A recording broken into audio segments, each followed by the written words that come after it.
Hello, hello, hello. Welcome back to Trying to Figure It Out TV, where we are not pretending that faith is pretty. I'm your host, Mia, and I guess you can call this episode 2 of Trying to Figure It Out, the show. Anyway, I tried to record this episode once already, and I finished it. It was great, and I recorded it at the same time as the last episode. But the last episode, the audio was recorded. And this one, for some reason, was not recorded. The audio was not recorded. So I had to do it again. So today is June 1st. It's about 6:30 a.m. or so, something like that. I slept in my suite last night because today is move-in day, but I actually have to do makeup at 10 o'clock. And then there's a place like right down the street that I have to get an oil change at. So I just decided to sleep here and record the episode, but I did fall asleep last night. So I didn't record last night, so I got up early this morning so I could go ahead and record it, because if you're new here, God just blessed me and my son with a home, no credit check, no job. I wasn't even looking for it, no income, no money, no none of that. But it's in the country. So keep watching Bougie Girl Moves to the Country, because that's a new series that I'm about to start. But I'm now going to be like an hour and a half away from my suite. And I am going to keep my suite because the rent is very cheap here. And if I do have someone else come in and come talk on the podcast, this is a great space for me to have them come. So anyway, today is move-in day. So me and my son are moving into our home today, June 1st. But I just had something that's been on me, so I just wanted to come in here and get this off my chest real quick, because, you know, I feel like I'm finally at the point where I can open my mouth again since having to walk away from the social media job with the church. Unbelievable, because it's kind of like I didn't know that that was something that was silencing me. You can obviously see by the title what the name of the episode is, but I wanted to talk about the power of letting go of things that God has put on you to let go of. I know a lot of us struggle to let go of things. We struggle to let go of places, and we definitely struggle to let go of people. And sometimes we need that encouragement and just something to stir up our faith, so that we can walk away, so that we can let go, and we can trust that God has us in the letting go, in the unknown of it. And actually what triggered this episode is because I think I was just in a moment by myself, and I started thinking about the fact that I'm really without work again. Like, I'm just gonna talk like y'all already know and understand what's going on. I have been learning a lot of different strategies as far as social media. And I was like, you know what, God, I want to be a social media manager. And I reached out to a beauty supply about being a social media manager for them, because I went into the beauty supply, and when I was walking out, they gave me like this little paper. It was right after church, or like a little card, and it had a proverb scripture on there. And I was like, bet, like, this is a great place for me to be a social media manager at, because we're already aligned. But those people, they weren't ready. They were new, opening up, you know, making investments. They just weren't ready for that investment yet. But then someone calls me about being a social media manager for a church and his roofing company. And so I was like, this is an answered prayer from God, because the only person that knew that I wanted to be a social media manager is God. So I took that job, and it wasn't as much as it could be. I was only making $1,800 a month for both of those. But that was my first time, and I just didn't know any better. Social media managers can make $1,800 off of one client without even going to go get their content. So I was very underpaid already for the amount of work that I had to do. But it's like, when God told me to move, I left multiple sources of income. And I was struggling in the house that I was in, but bills were still getting paid. We still had rent, and we still had food, and you know what I'm saying? Like, it was bringing some kind of something in. And it's like when I left, all of those things were gone. And sometimes I feel like well, dang, if I didn't leave, then I would still have my laundry clients. Then I would still have a momentum as far as selling clothes. I wouldn't have to start from scratch. It's like if I do those things again, I literally have to start everything from scratch. And, now with all of the things that happened with the church, so basically, the pastor was just like, he was very manipulative. If I put it out there, it would seem that he was controlling. He just used to cross the lines, and he's actually someone who used to date someone in my family a long time ago. So you're crossing the lines, not just as a pastor, but, just as someone of my family. And if my family knew, they would be really upset. So, it was just a lot going on. And like I said, I was also being underpaid. I was also not getting paid on time. He would just blow my phone up. It was just a lot of things. So, I finally got the go from God to let go of that. And it's just like, now I'm like, bro, I'm really back to the point of making no money. God just blessed me and my son with a home. And it's crazy because God blessed me and my son with a home after he gave me the go to leave the job. And I didn't need money to get in it. So that's just a part of my testimony for sure.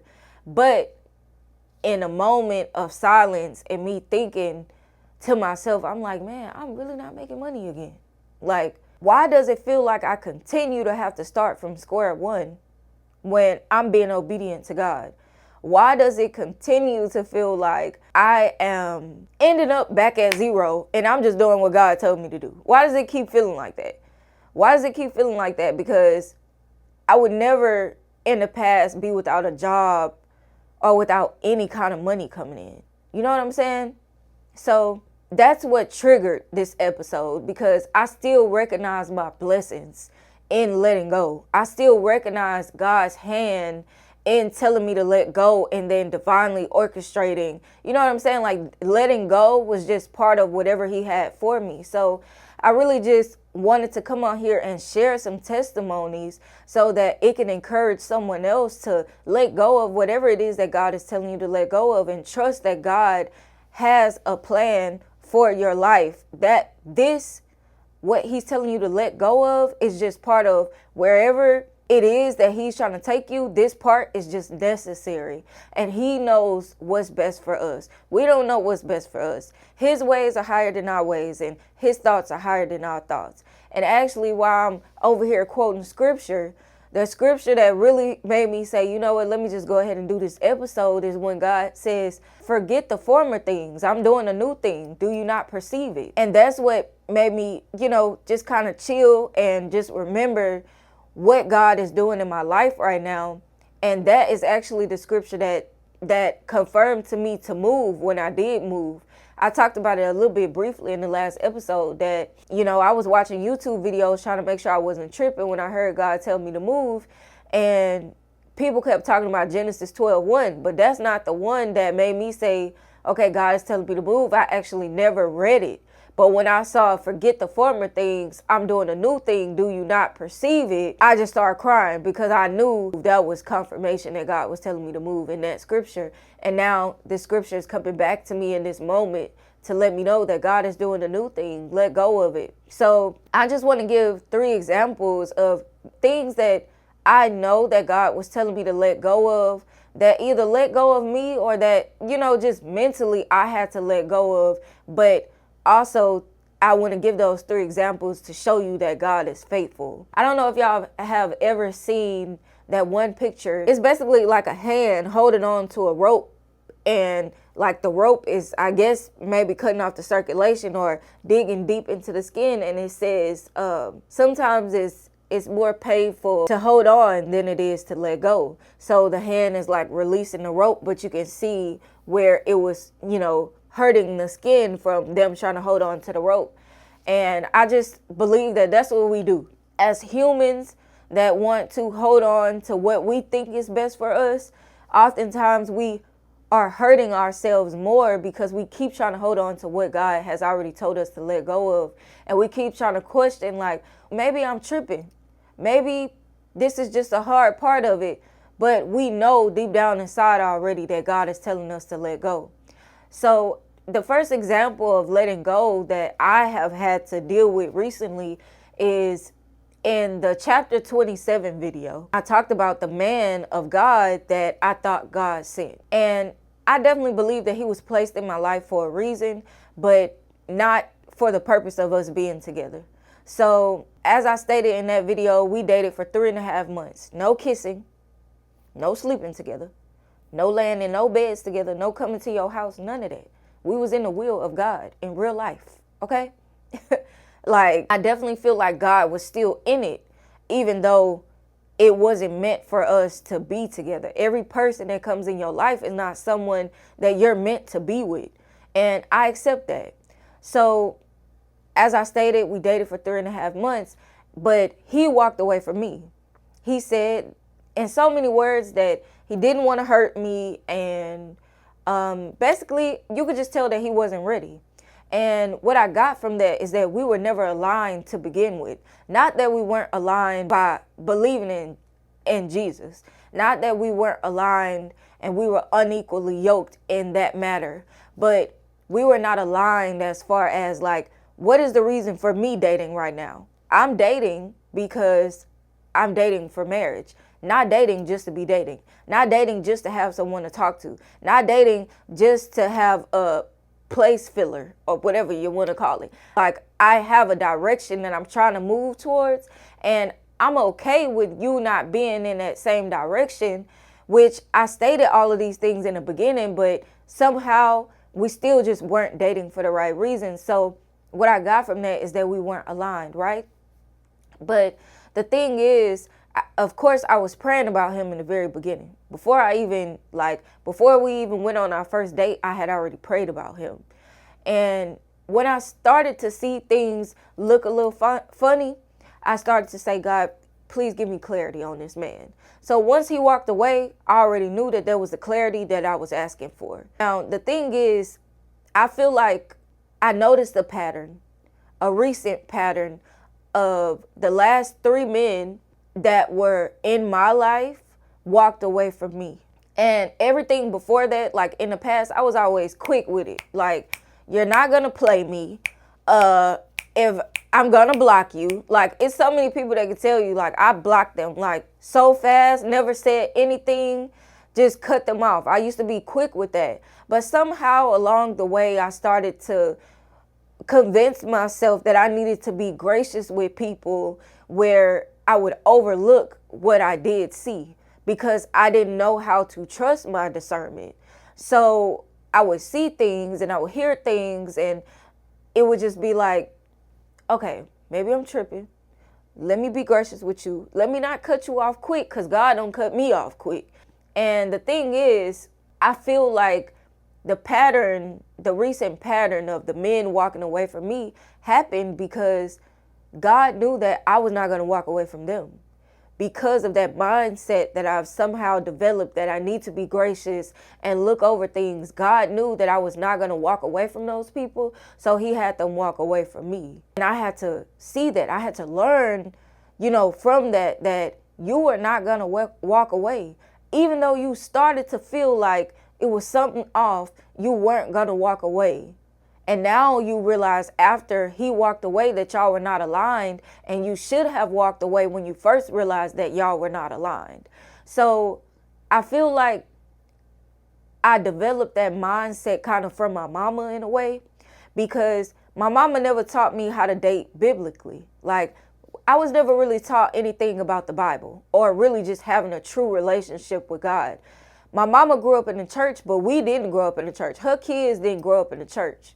But anyway, just growing up, I've always seen my mama, like, she got a sister that she not, like, real cool with. And just say they'll get into it, and she'll be like, I'm done with her. And then she might call her a year from now just acting like everything is cool. And then now she'll go back and do whatever it is that she's asking her to do. And then it's like a repeated cycle. I've seen my mama do that. And even though she never taught me, okay, do this with people, I'm picking up on that. You know what I'm saying?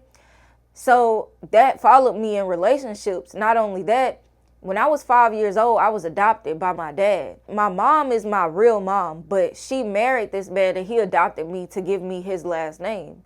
So that's the only daddy that I know. But when I was in high school, they divorced.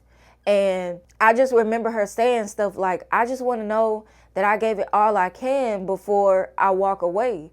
And again, that was just something that I learned subconsciously from my mama, even though she was married and I wasn't taught correctly about relationships. Because I wasn't taught correctly about relationships, those things that I picked up on subconsciously went into those relationships.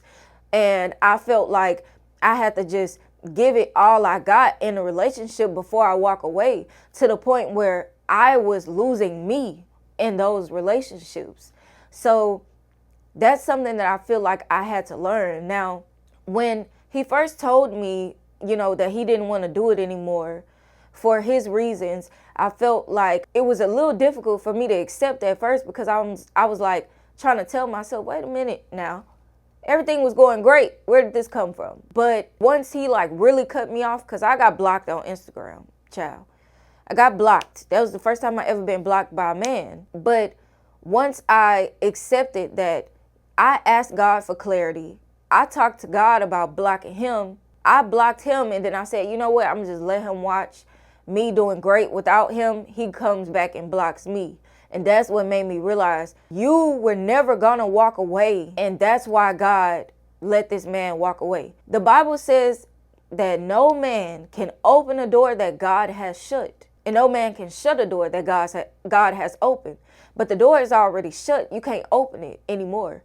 No matter how much you try to convince this man that you'll be with him through thick and thin, God has already shut the door. So even when it's like we're in a place of we don't want to let go of relationships because of the years that we put into it, or because we got kids with a person, or whatever the case may be, when the door is shut, the door is shut. You can't open it back. You know what I'm saying? So when he first stopped talking to me, it took me a minute to accept the fact that we were in God's will. It seemed like everything was going fine. How you just all of a sudden just, you know what I'm saying? But once I got blocked and I realized that this is what I was praying about and God gave me the answer that I was looking for, I ain't got nothing else to say. So mentally, I had to let go of it. He let go of me in the physical, but I had to let go of him mentally. He had to walk away from me because we were not aligned. And that's the thing. I wouldn't walk away from men, and I was suffering for these men that I was never aligned with to begin with, that I was never in the will of God with to begin with. The other men, the other two that I'm referring to, is people that I dated outside of God's will, and I didn't know God at that time. And this other man that I'm talking about is a man of God, and I was dating in God's will. But it was the same thing with all of them. We were never aligned. We never wanted the same things. They didn't want relationships for real.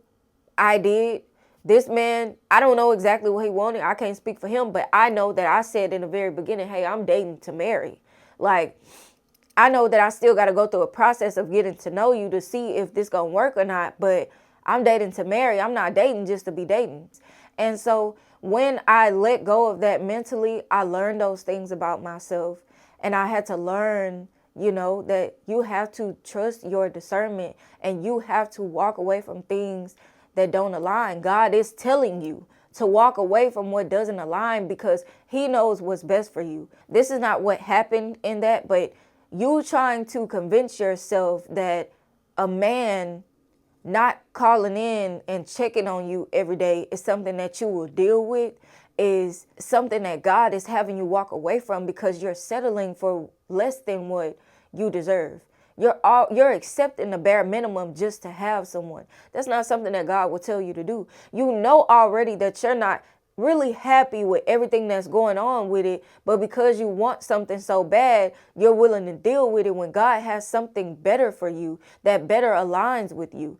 You are now, and now I'm speaking about myself, referring to the alphabet.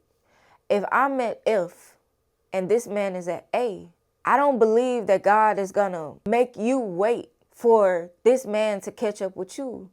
When you can keep going, he can keep going. And once you get to M, somebody in M will be on M with you and God will bring y'all together, versus you having to wait for someone to catch up to your pace, versus you having to wait for someone to catch up to you. I don't believe that God will make you wait on someone to catch up to you. So with that being said, God knows that y'all are not aligned. Y'all are not in the same place. Y'all don't want the same things right now. So let it go, because you're going to hurt yourself trying to wait for this man to be ready, and he's not ready. So I feel free. You know what I'm saying? After letting go of that, I was disappointed because that was the first man that I dated, you know, really being in God's will 2 years after hearing from God. And I just don't feel like I was really just looking for anyone. So, you know, it just seemed like we was seeing eye to eye until. So if there is a relationship that you're holding on to and you know that you're not getting what you need out of it, God wants you to let go of it because he has something better for you. Rejection is protection or redirection. God is never going to remove something that he doesn't plan on replacing with something better. So let go of the relationship. Let go of the thought and the hope that this man will be the man for you. If he's supposed to be the man for you, he gonna be the man for you. You don't gotta wait for a man to be ready. If he's ready, he's gonna be ready. God's gonna bring him ready. You know what I'm saying? Like, those kind of things mess with your thoughts, and it has you constantly questioning and asking God for clarity when God has already given you clarity, and you don't realize that you're actually confused. And God is not the author of confusion. Sometimes it's easier to let go than it is to hold on, even though both of them may hurt. Because once I finally accepted it, once I realized that the man was saying, okay, I don't want to do this no more, and I got blocked on Instagram, I was like, I bet. Like, that's all I really need. Because once you tell me that you don't want to be with me or that you don't want to deal with me, I'm not going to go force somebody to be with me. I'm not forcing nothing with anyone, period. So when he first said that he didn't want to do it anymore, he was like, I'm not saying that I don't, just basically like leaving the door open instead of just really ending it. So I'm like, so what does that mean? Like, so now I'm confused, but I don't realize that I'm confused because I'm trying to put hope on it. I got hope on it, and I don't want to believe that I'm confused because I'm dating a man of God. No, ma'am, you're confused. And this is not what God has for you. Not saying that he's a bad person. It's just that we were simply not aligned. So letting go of that, I learned that you have to let go of things that don't align. And once you first see that they don't align, you got to let go of it. So I feel free, and I feel like I learned something from that. So God helping me let go of that mentally, I definitely feel like has better prepared me for whatever man that God is going to bring in my life later. So that's just my example of having to let go of a person. Now, a place. I want to give an example of having to let go of a place. A place is the home that I used to live in before God told me to move. When I was sharing my journey online, there were some people saying, God would not tell you to leave out of a stable environment with a child. And I talked about it a little bit in the last episode about, you know, how I was depressed and how I was doing all of these jobs and my son was with me and I was giving him the iPad all day. And when those people were saying those things to me, I'm like, you don't even know me, because you are saying that an environment is stable because it has a roof. You are saying that an environment is stable because I live in a house, but I'm struggling in a house. And I'm not paying no attention to my son in the house. And I'm high every day and I'm not eating in the house because I'm depressed. That's not stable. That's why people can have houses and still be homeless. You know what I'm saying? So God had me let go of that home, and I didn't want to let go of it. I said multiple times I was never planning on leaving. But to be honest, a lot of things happened in that house. To be honest, I was struggling in that house.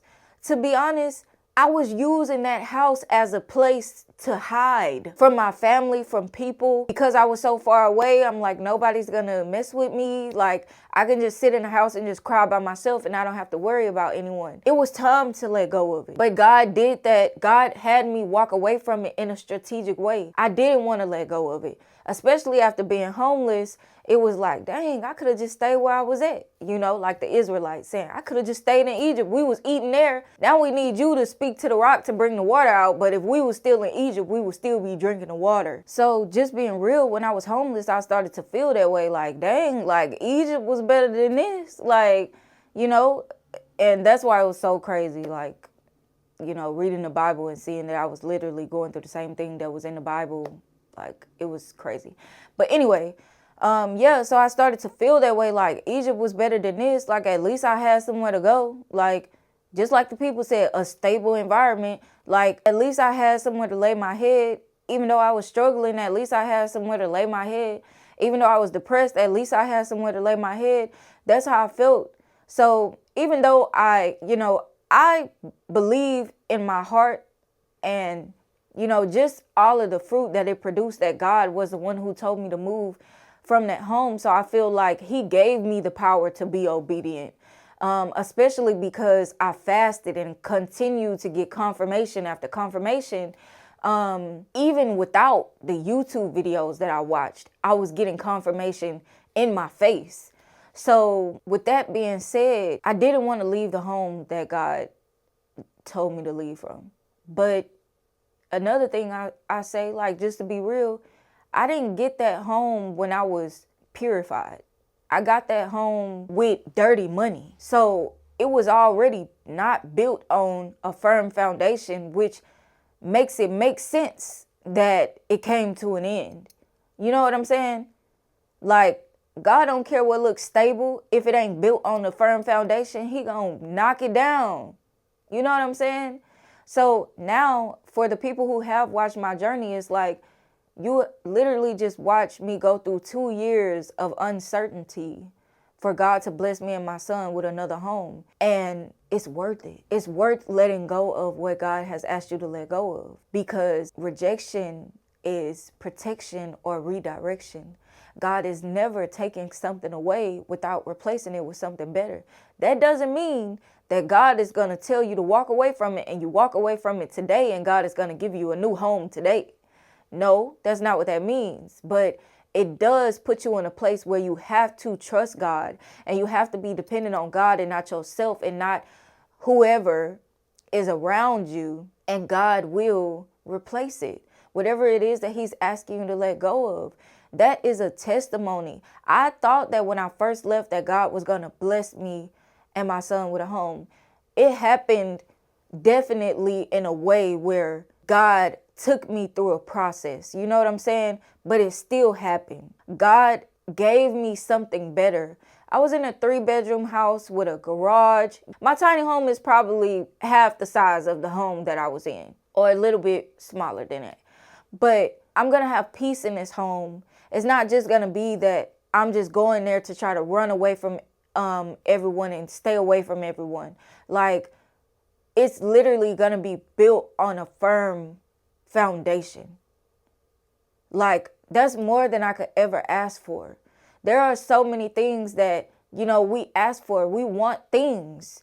But once you really experience God and you really see who God is and the faithfulness and the loving kindness of God, there are things like, just give me a home where there's peace. It just means so much to you versus please give me the castle at the end of the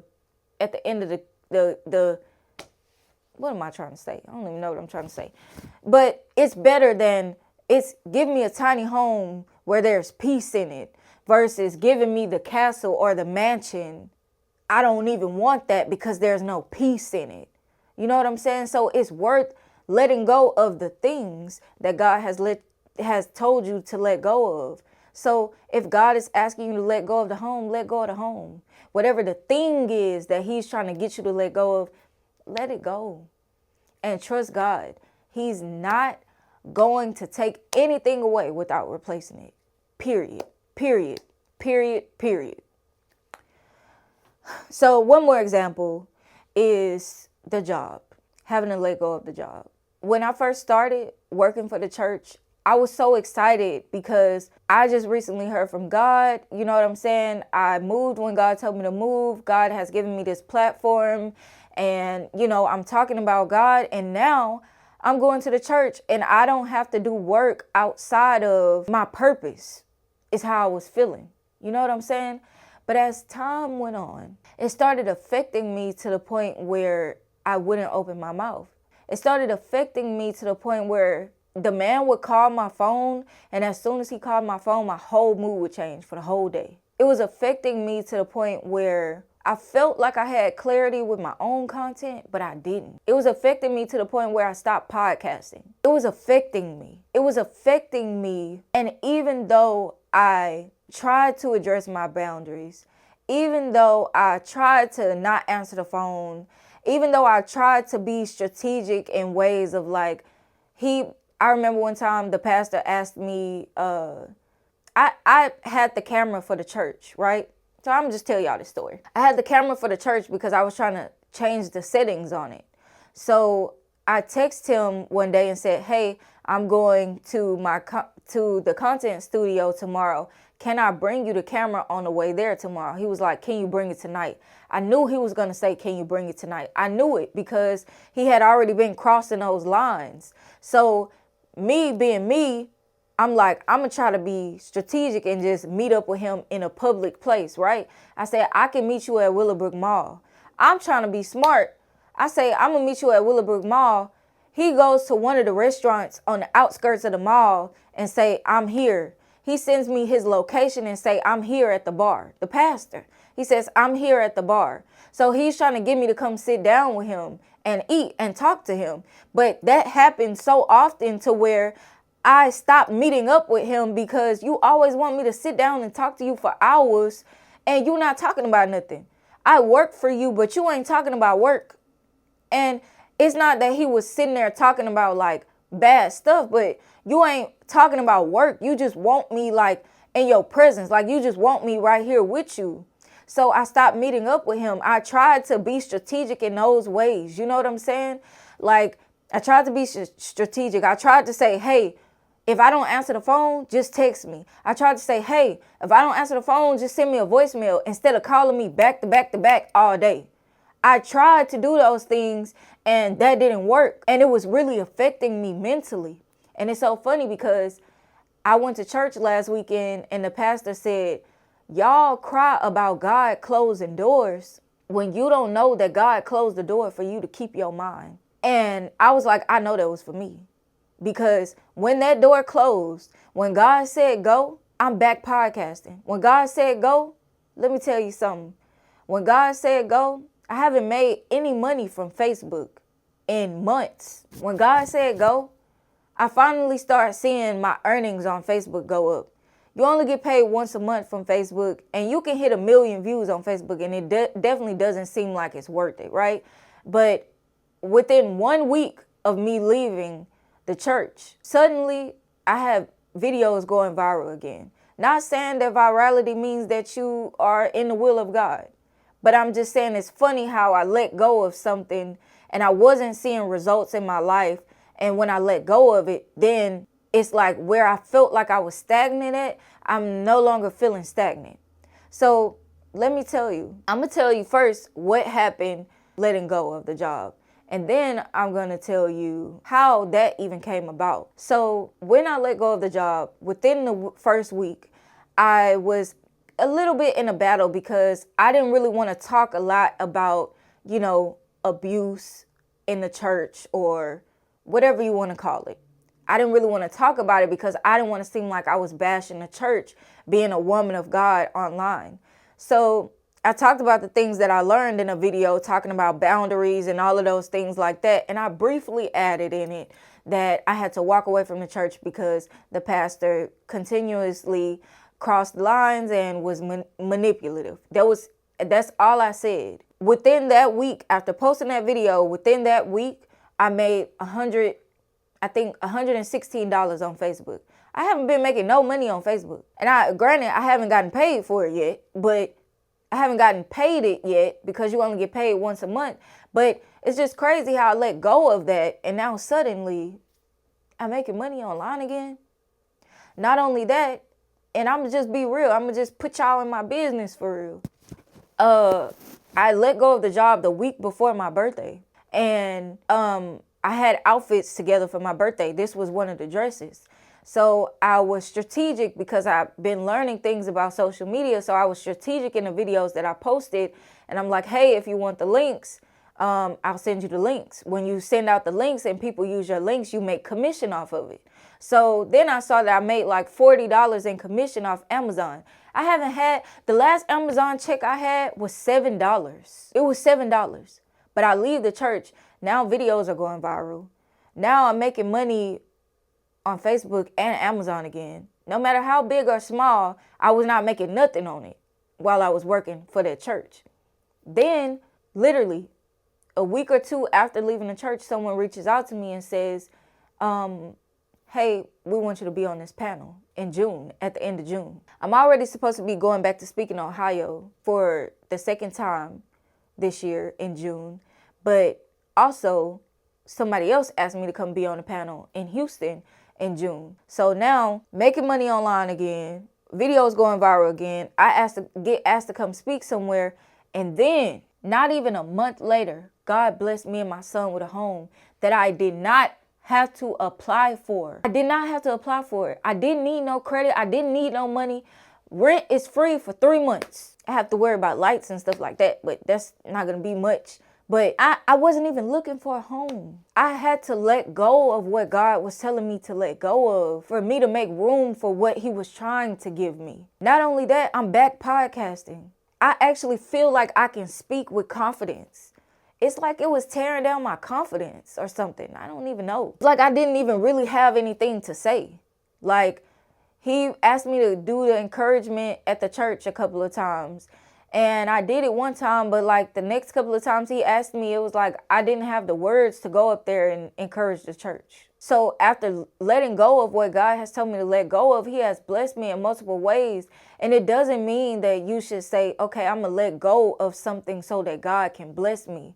But what I am saying is that God telling you to let go of something, he has something better in mind for you. It's not just to hurt you by telling you to let go. If we're being real, the things that are hurting you, that you're holding on to, are literally gonna hurt you the whole time that you're there. It's like once you get to the point where something is hurting you, it's gonna keep hurting you. It's never gonna stop hurting you. Even if you say you get to the point where you're numb about something, you're still so hurt that you have to convince yourself that it don't hurt no more. But when you let go, it's gonna hurt for a little while until it don't hurt anymore. It's like there are things like, as far as like relationships and stuff like that I've had to let go of. Even the man of God that I was talking about in the beginning, like, it's like I can't even remember what happened for real. Like, I don't even remember because it hurt for a little while and then it stopped hurting. But when I was feeling like, God, please give me clarity, it was hurting because I was confused. It was hurting. So there's power in letting go of what God has asked you to let go of. Rejection is protection or redirection. God is never going to take something away from you without replacing it with something better. So I hope that me sharing my examples of things that have happened in my life has encouraged you to let go of something. But before I give you some things to take with you, I just want to tell you how God even told me to let go of that church. So the pastor texted me one day randomly. It's like 5 or 6 o'clock in the morning. He says, hey, I woke up thinking about you. I don't know why you were on my mind, but read Esther. So I'm annoyed already that he texted me, but because I used to be so much in the Bible, like every day, it's like I go to things in the Bible now based off of what I'm going through or, you know, something that I'm specifically looking for now. So when he said Esther, I think I was in a place where I was like, I don't know where I want to read. So I'm like, okay, I'm going to read Esther. Then I end up seeing him the same day. That was on a Sunday. And he was like, did you read Esther? I'm like, what? Like, I don't just read. I study the Bible. And I read Esther before, but, you know, I would have to study it deeper to see, you know, to read it. And he was like, how long it take you to read? I'm like, bruh, I study the Bible. I don't just read it. So it took me like a week before I even just sat down and actually read Esther. But the only thing that made me say, okay, I'm going to go ahead and read it is because someone commented on my video on something and said, you have many talents. Thank you for showing us your year of Esther or something like that. And I say, okay, I'm going to go read Esther. So I start reading it, right? I think I'm in chapter 3, and this is concerning the home. I get to chapter 3, and it's basically talking about how Haman gets the paper signed by the king, and all of the papers go out, and everybody's like, what the heck is going on, right? And Haman has scheduled the time to unalive all the Jews. So I was like, that's crazy, because I know how Esther is going to end because I read it already. And I'm like, that's crazy because it looked like it had already come to an end. But because I know how this is going to end already, it just goes to show you how God will literally let everything seem like it's coming to an end. It will literally look like you have no way out of something, and then God shows up. So I'm like, dang, like there was a revelation that I got in chapter 3. And it's funny because now I see how that even tied into me getting a home, because now I talked about in my last video, new stuff had came on my credit. One of them fell off and I paid the other one, but I was feeling stuck at my mama house because my car's messed up. My credit is messed up. Even though I had already been working on it, now it's going back down. Now I lose my job. And then now God has blessed me with a home. Just when things looked like it was already at an end and I was stuck and I had no way out, God shows up and blesses me and my son with a home. And I didn't need none of that. And I didn't even need to apply for the home. Now, concerning leaving the church, I get to, I believe it's chapter 5. Now Mordecai sends a message to Esther and tells her to go see about the king. And Esther is like, I can't go see the king without being summoned. He could unalive me. And he's like, who knows if you've been called for such a time as this? And she's like, you know what? You're right. I'm a fast and I'm going to do this. And if I perish, I perish. When I read, if I perish, I perish, I knew it was for me. I knew it was for me, because she had to say, you know what? I know that this man might unalive me by showing up to him unannounced, but if I perish, I perish. I know that I may have to lose this check that I'm trying to hold on to every week, but I'm going to have to trust God by letting go. And if I perish, I perish. I knew that it was for me. So it was so funny because God used the same man that was manipulating me, the same man that was trying to control me, the same man that was lying to me about work and stuff like that, the same man that was crossing the lines to tell me that it was time to walk away. And it's funny because even after reading it, I was going to try to hold on one more time. I was going to try to hold on one more week until my birthday, and then I had to let go. And it's funny because when I let go, he started to show even more of his true colors. He had been calling me, like just blowing my phone up. And I was like, I told him, I set the boundary. I said, hey, I don't want to talk on the phone. If you need something, text me. He texted me whatever he needed. I responded back. He's like, hey, call me when you get a chance.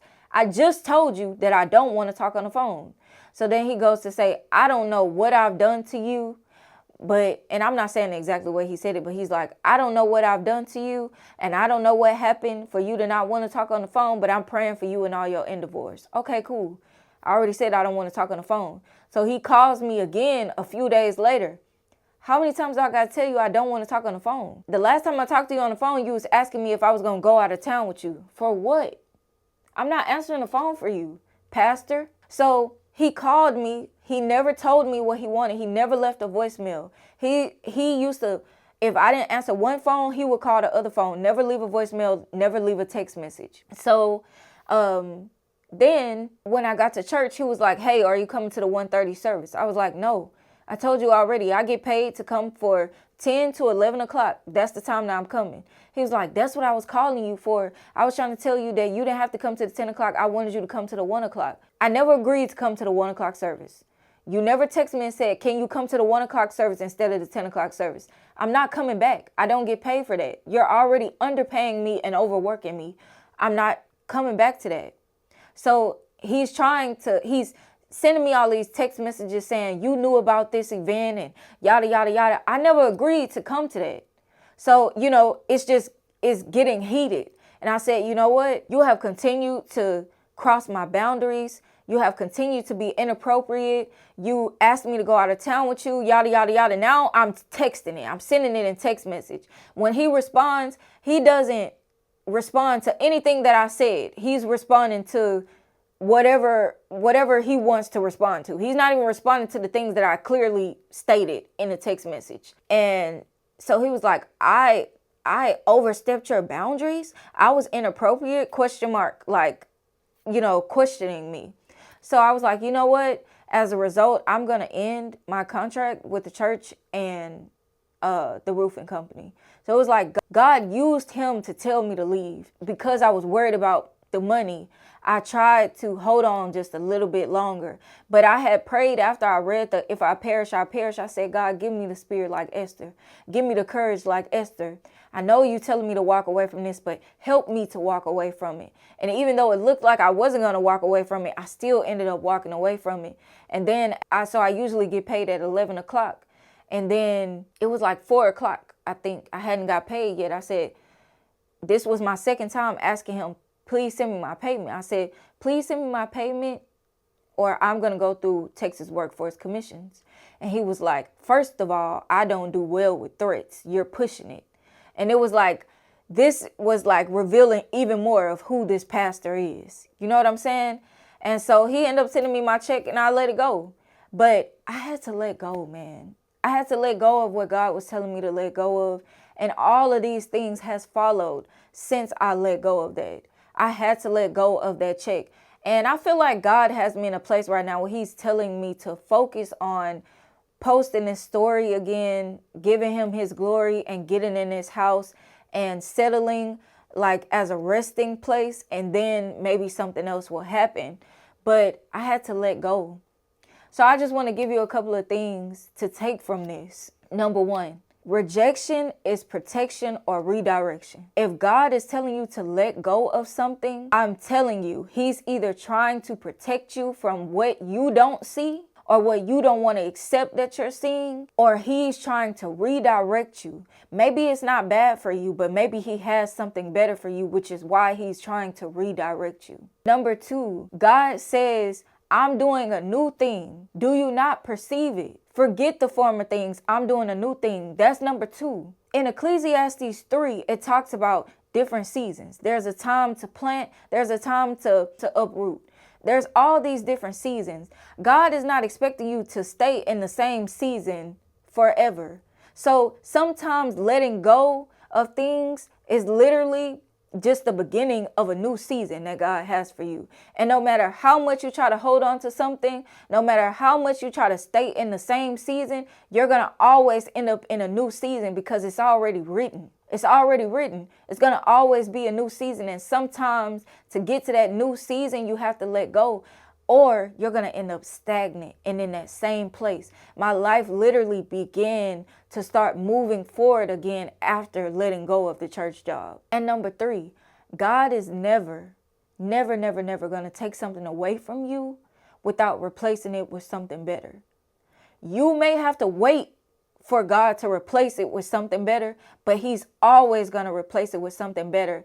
And God is never going to put you in a place where you don't have to depend on him, where you don't have to trust him. Letting go of something that God has told you to let go of is now putting you in a place where you have to be dependent and you have to trust him and trust that God will provide. And he will provide. He will give you something better because he already said that he will. He cannot lie. God is not a man that he should lie, nor is he a man that he should repent. If he said he's going to do it, he's going to do it. So I just hope that this episode has encouraged you by me telling you, the things that has been happening in my life and me having to let go and being someone that does not like to have to let go of things. I just hope that it encourages you to let go of whatever it is that God is telling you to let go of. And I know that it may be scary. The uncertainty may be scary, but God has a plan for your life. And you may feel stuck right now because there's something that God is asking you to let go of. Let it go. Let it go. He has something better for you. Let it go. Let it go. You have to make room for what God is trying to put in your life. Whatever God is trying to replace it with, you have to make room for it. You have to make room for it. Let it go. So I just hope that this was encouraging. I hope that this really helped someone. If you want to sow into, our blessing, our new home, I'll leave my information below. But I also just want to go ahead and add in here that I was in a wrestle with God because I didn't want to share my story again. And he was also putting mentorship on me. And I felt like I didn't want to mentor either. But it was because I felt like, who am I to mentor? I'm 27 years old. Nobody want to learn nothing from me. But then he brought my DMs to my attention. And I realized that I've already been mentoring. I just haven't had a mentorship program for it.